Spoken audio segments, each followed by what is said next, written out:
One TV news. ముందుగా bulletin లో headlines చూద్దాం.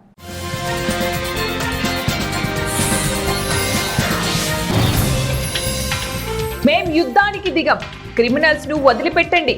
ఇరాన్ సుప్రీం లీడర్ ఖమేనీ ప్రకటన.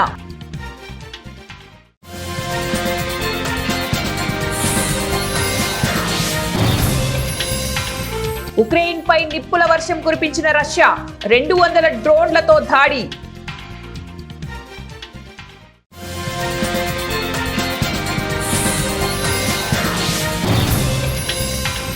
ట్రంప్ పన్నులపై భగ్గుమన్న నాటో దేశాలు.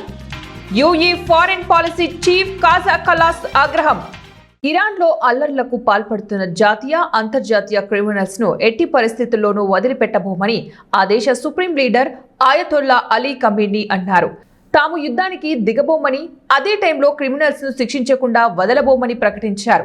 తమ దేశంలో నిరసనకారులను రెచ్చగొట్టి అల్లర్లు జరిగేలాగా అమెరికా, ఇజ్రాయెల్ దేశాలు కుట్ర పన్నుతున్నాయని ఫైర్ అయ్యారు. అమెరికా మిలిటరీ బేస్లపై తాము దాడులకు సిద్ధమవుతున్నామన్న వార్తలను ఆయన ఖండించారు. తాము యుద్ధాన్ని కోరుకోవట్లేదని స్పష్టం చేశారు. కాగా ఇరాన్లో గత నెల 28 నుంచి జరుగుతున్న ప్రభుత్వ వ్యతిరేక నిరసనలో 500 మంది పోలీసులు సహా 5,000 మంది చనిపోయారని ఆ దేశ ప్రభుత్వ అధికార ప్రతినిధి అర్షద్ జహంగీర్ వెల్లడించారు. రష్యా, ఉక్రెయిన్ మధ్య కొనసాగుతున్న యుద్ధం రోజు రోజుకు మరింత తీవ్రతరమవుతోంది. శనివారం రాత్రి రష్యా సైన్యం ఉక్రెయిన్లోని అనేక ప్రాంతాలపై 200కి పైగా డ్రోన్లతో దాడులు చేసింది. ఈ దాడులతో ఉక్రెయిన్లోని సుమి, కార్కివ్, డ్రిప్పో, జపోర్జియా, కెల్మిస్కీ, ఒడిస్సా ప్రావిన్స్లలో గణనీయమైన నష్టం వాటిల్లింది. ఈ దాడుల కారణంగా ఉక్రెయిన్లోని 2 పౌరులు మరణించగా 10 మందికి పైగా గాయపడ్డారు. విద్యుత్ వ్యవస్థకు తీవ్ర నష్టం వాటిల్లిందని అధ్యక్షుడు జెలెన్స్కీ పేర్కొన్నారు. గ్రీన్లాండ్ విషయంలో అమెరికాకు వ్యతిరేకంగా ఉన్న దేశాలపై ట్రంప్ చర్యలు తీసుకుంటున్న సంగతి తెలిసిందే. అయితే ఆ విషయంపై తాజాగా యుఏఈ ఫారెన్ పాలసీ చీఫ్ కాజా కల్లాస్ స్పందించారు. డెన్మార్క్ విషయంలో అమెరికాకు వ్యతిరేకంగా ఉన్న 8 దేశాలపై అమెరికా అధ్యక్షుడు ట్రంప్ 10% పన్నులు విధించారు. అయితే ఈ అధిక పన్నులను ఆ దేశాలు తీవ్రంగా ఖండించాయి. ఫ్రాన్స్ అధ్యక్షుడు మాక్రాన్ దీనిపై మాట్లాడుతూ ట్రంప్ బెదిరింపులు మమ్మల్ని ప్రభావితం చేయలేవు అని ఘాటుగా రిప్లై ఇచ్చారు. ఈ అంశంపై యుఏఈ ఫారెన్ పాలసీ చీఫ్ కాజా కల్లాస్ ఎక్స్లో స్పందించారు. ఆమె ట్విట్టర్లో స్పందిస్తూ మిత్రుల మధ్య వైరం వల్ల చైనా, రష్యాలు లబ్ధి పొందే అవకాశం ఉంది. గ్రీన్లాండ్ భద్రత ప్రస్తుతం ప్రమాదంలో ఉంది. దానిని నాటోలో అంతర్గతంగా చర్చించుకోవాలి. ఈ అధిక పన్నుల వల్ల యూరప్ దేశాలతో పాటు అమెరికా పేద దేశంగా మారే అవకాశం ఉందని ఆమె అన్నారు. అదేవిధంగా ఈ అంశం రష్యా, ఉక్రెయిన్ మధ్య యుద్ధం విషయంలో సహాయాన్ని పక్కదారి పట్టించేదిగా ఉండకూడదన్నారు. తెలుగు ప్రజల ఆత్మగౌరవాన్ని ప్రపంచ దేశాలకు చాటి చెప్పిన గొప్ప వ్యక్తి నందమూరి తారక రామారావు అని డాక్టర్ మల్లెల ఆల్ఫ్రెడ్ రాజు అన్నారు. నందమూరి తారక రామారావు 30వ వర్ధంతి సందర్భంగా తెలుగుదేశం పార్టీ ఆధ్వర్యంలో ఎమిగనూరు శాసనసభ్యులు డాక్టర్ బివి జయనాగేశ్వరరెడ్డి ఆదేశాల మేరకు ఎంఆర్ఓ ఆఫీస్ ఆవరణంలో తలసేమియా పిల్లలకు మరియు గర్భిణీ స్త్రీల కొరకు మెగా రక్తదాన శిబిరాన్ని ఏర్పాటు చేశారు. ఈ కార్యక్రమంలో మల్లెల గ్రూప్ అధినేత, సామాజిక సేవకులు, తెలుగుదేశం పార్టీ నాయకులు డాక్టర్ మల్లెల ఆల్ఫ్రెడ్ రాజు పాల్గొన్నారు. కార్యక్రమాన్ని ఉద్దేశించి ఆయన మాట్లాడుతూ తెలుగు ప్రజలు అంటే నందమూరి తారక రామారావు, నందమూరి తారక రామారావు అంటే తెలుగు ప్రజలు అనే విధంగా తెలుగు ప్రజల ఆత్మగౌరవాన్ని ప్రపంచ దేశాలకు చాటి చెప్పినటువంటి మహానుభావులు, పేద, బడుగు, బలహీన వర్గాలకు రాజకీయ భవిష్యత్తును ఇచ్చినటువంటి రాజకీయ గొప్ప ప్రజా సేవకుడు, పేదల ప్రజల మరియు తెలుగు ప్రజల గుండెల్లో చిరస్థాయిగా నిలిచిపోయిన మానవతావాది నందమూరి తారక రామారావు 30వ వర్ధంతి సందర్భంగా హృదయపూర్వకంగా ఘనమైన నివాళులర్పిస్తూ నందమూరి తారక రామారావు వర్ధంతి సందర్భంగా ఎంతో మంది రక్తదానం చేశారు. వారందరినీ కూడా ఈ సందర్భంగా అభినందించారు. అంతేకాకుండా మరీ ముఖ్యంగా నా సేవా కార్యక్రమాలను చూస్తూ నన్ను ఇన్స్పిరేషన్ గా తీసుకుని సేవా కార్యక్రమంలో ముందుంటూ 60వసారి రక్తదానం చేసినటువంటి తమ్ముడు అల్హరి గ్రామానికి చెందిన గంధాల మణికుమార్ని ప్రత్యేకంగా సన్మానించి అభినందించారు.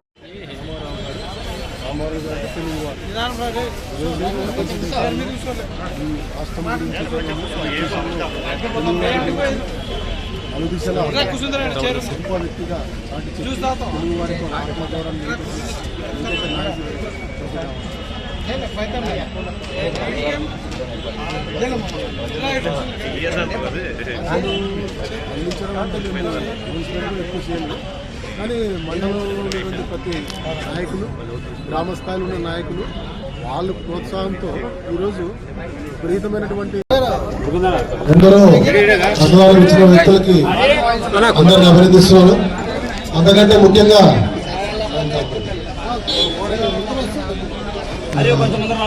ఈరోజు ఆలయానికి సంబంధించినటువంటి తెలుగుదేశం కార్యకర్త మనీ ఈరోజు 60వసారి రక్తదానం చేయడం చాలా అభినందనీయ విషయం.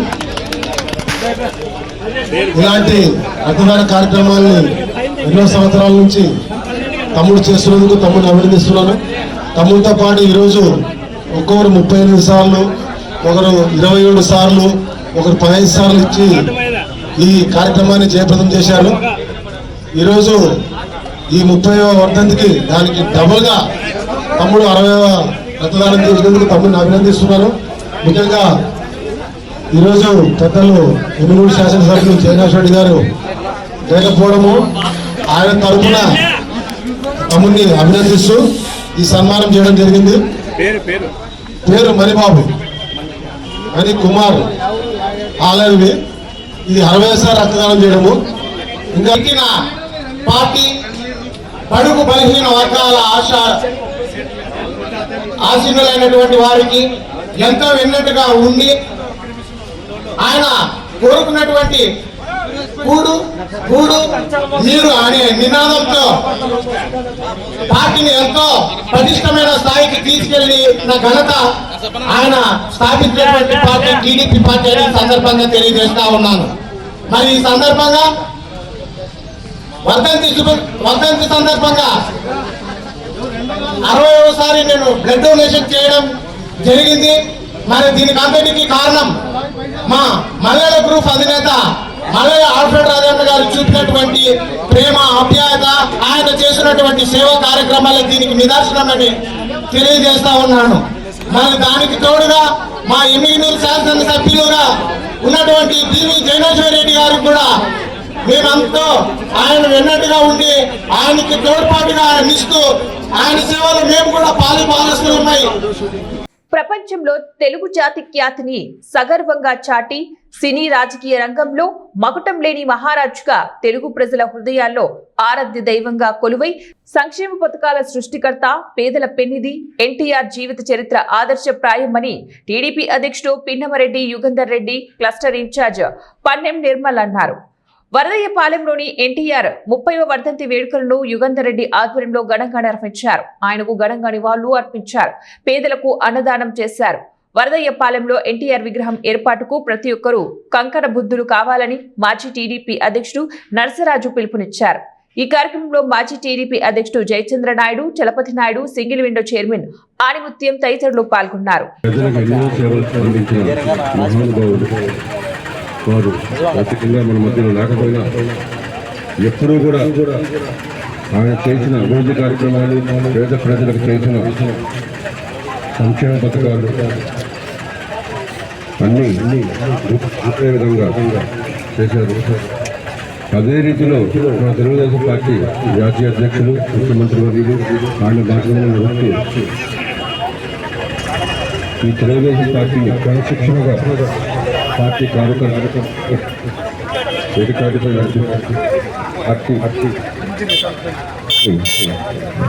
ఆయన చేస్తున్న కృషిని నందమూరి కార్యక్రమాలు వారి పార్టీలను వేస్తూ తెలుగుదేశం పార్టీ అభివృద్ధి కార్యక్రమం. సత్యసాయి జిల్లాలో ఘోర రోడ్డు ప్రమాదం జరిగింది. ప్రమాదంలో ఆర్టీసీ బస్సు నుజ్జు అయింది. సత్యసాయి జిల్లాలోని నల్లమాడ మండలం పులగంపల్లి వద్ద ఆర్టీసీ బస్సు సిమెంటు లోడ్తో వెళ్తున్నటువంటి లారీని ఢీకొంది. ఈ ప్రమాదంలో 14 మందికి తీవ్ర గాయాలయ్యాయి. ఒకరి పరిస్థితి విషమంగా ఉంది. పోలీసులు కేసు నమోదు చేసుకుని దర్యాప్తు చేపట్టారు. కడప జిల్లా ప్రొద్దుటూరు మాజీ ఎమ్మెల్యే రాచమల్లి శివప్రసాద్ రెడ్డి జూదంపై మాట్లాడటం హాస్యాస్పదంగా ఉందని, గతంలో ఆయన ఎమ్మెల్యేగా వైసీపీ అధికారంలో ఉన్న సమయంలో కోడి పందాలు జూదం నిర్వహించలేదని మాట్లాడిన ఆయన, కడప జిల్లాలో జూదాన్ని ప్రవేశపెట్టింది వైసీపీ హయాంలోనే అని గుర్తించాలన్నారు. గత వైసీపీ హయాంలో సంక్రాంతి సందర్భంగా కోడి పందాలు కాకుండా అష్టాచెమ్మ, అంత్యాక్షరి నిర్వహించారా అని ప్రశ్నించారు. ప్రొద్దుటూరులో స్వయంగా రాచమల్లు ఇంట్లో ఆయన నివాసానికి సమీపంలో ఓ పాఠశాలలో జూదం నిర్వహించిన రాచమల్లు ప్రస్తుతం వాటిపై విమర్శిస్తే ప్రజలు నవ్వుకుంటున్నారన్నారు.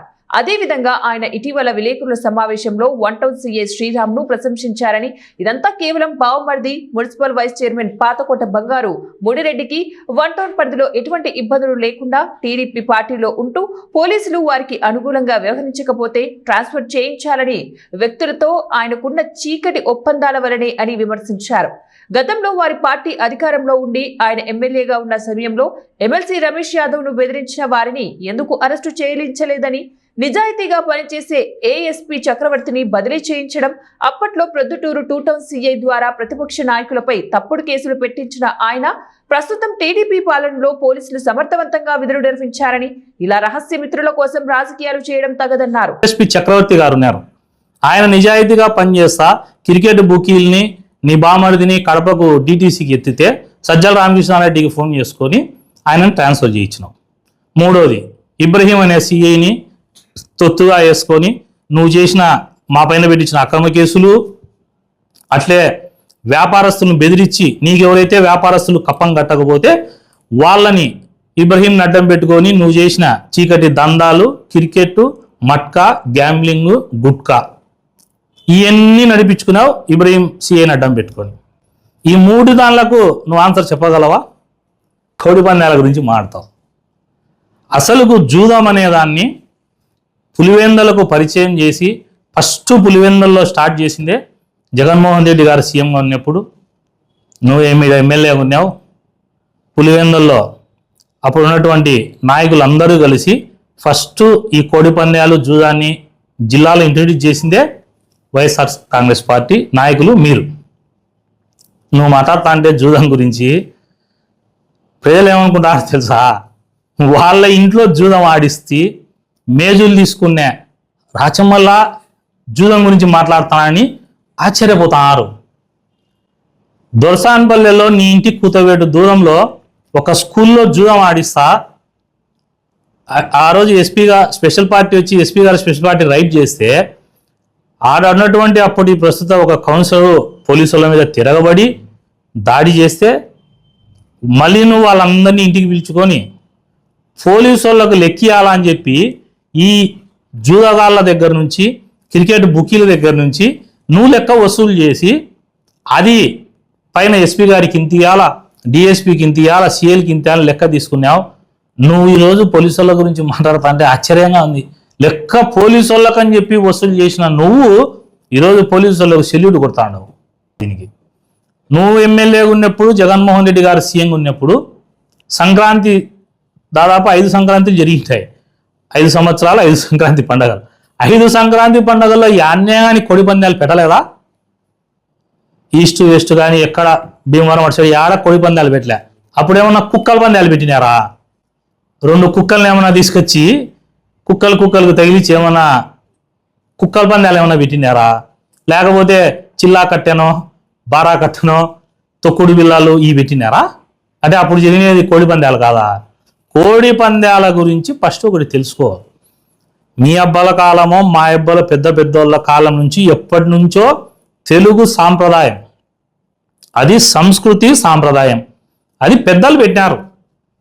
ఆ రోజు వాళ్ళు ఎట్లా పెట్టినారంటే సరదాగా అందరూ బంధువులు స్నేహితులు ఇట్లా అందరూ ఇళ్లలో వచ్చి కలుసుకుంటాం కదా, ఏదో సరదా కోసం అని చెప్పేసి కోడి పందాలు పెట్టినారు. దాన్ని నీలాంటి స్వార్థపరులో లేకపోతే ఇంకా కొందరు ప్రజల్లో కూడా 5% 10% ఆ పక్కనో ఈ పక్కనో జూదం దాని మీద పందెం పెట్టుకుంటా జరిగిండొచ్చు. అదేందో మీ గవర్నమెంట్ 5 ఏళ్లలో కోడి పందాలే జరగనట్టు, నువ్వు అసలుకు జూదం ఇంట్లో ఆడిచ్చేటోనివి, నీకు జూదం అంటే తెలియనట్టు, నువ్వు కూర్చొని జూదం ఆడే వ్యక్తివి, నీకేం తెలియనట్టు ఈరోజు వచ్చి ఆంధ్రప్రదేశ్ జూదాంధ్రప్రదేశ్ అయిపోయింది.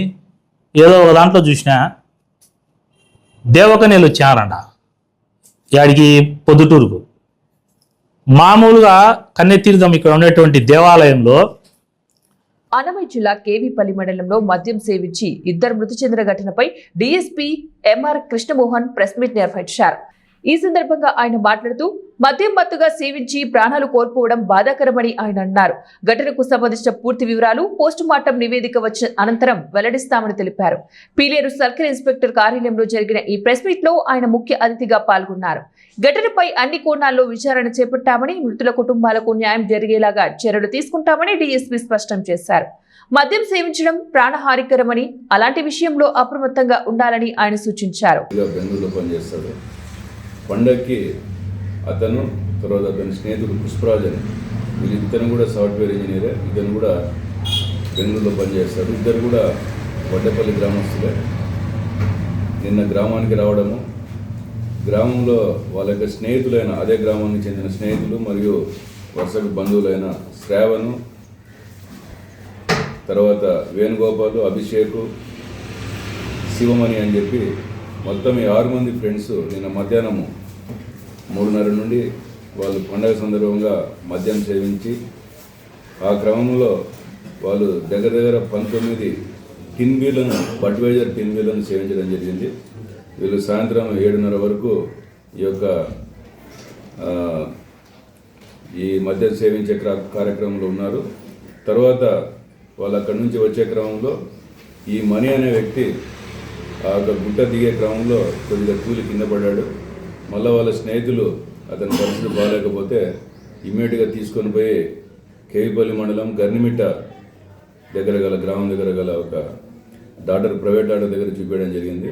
ఆయన ఇతని పల్స్ తక్కువ ఉంది, మీరు ఇమ్మీడియట్గా పీలేరు తీసుకుపోండి అంటే పీలేరుకి తీసుకొని వచ్చి ఒక కారులో అందరూ ఆ యొక్క శశి అనే ఒక హాస్పిటల్లో, శశి హాస్పిటల్ అనే ఒక ప్రైవేట్ హాస్పిటల్ చూపించగా డాక్టర్ గారు కొద్దిగా కండిషన్ క్రిటికల్గా ఉందంటే మళ్ళీ పీలేరు ప్రభుత్వ ఆసుపత్రికి పంపడం జరిగింది.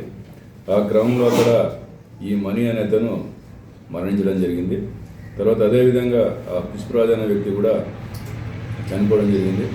దీని విషయంగా మనం కేసు నమోదు చేసి ఆ యొక్క మరణ కారణం ఏమనే దాని విషయంలో మనం దర్యాప్తు చేస్తున్నాము. తర్వాత ఈ ఎక్సైజ్ డిపార్ట్మెంట్ వాళ్ళని కూడా ఇన్వాల్వ్ చేసి దాంట్లో కూడా ఈ యొక్క దర్యాప్తుని వేగవంతం చేయడం జరిగింది. ఈ యొక్క టిన్ బీర్లు ఏమనేది అవి కూడా స్వాధీనం చేసుకొని దీనిని మనము ఎఫ్ఎస్ఎల్కి పంపించి అతనే ఈ యొక్క పోస్ట్మార్టం కండక్ట్ చేయించి విసిరా కూడా ఎఫ్ఎస్ఎల్కి పంపించి దీని యొక్క మరణ కారణం ఏమనేది తెలుసుకునేదానికి మేము దర్యాప్తు చేస్తూ ఉన్నాము. దీంట్లో ప్రాథమికంగా మాకు తెలియడం ఏమంటే వీళ్ళు ఎక్సెసివ్గా తాగడం వలన, ఈ యొక్క బీర్లను ఎక్సెసివ్గా తాగడం వలన. బులెటిన్ ముగించే ముందు మరోసారి హెడ్లైన్స్.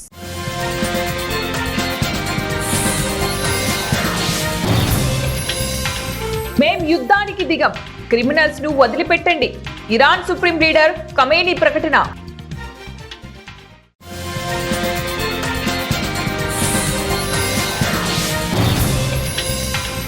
ఉక్రెయిన్ పై నిప్పుల వర్షం కురిపించిన రష్యా, 200 డ్రోన్లతో దాడి.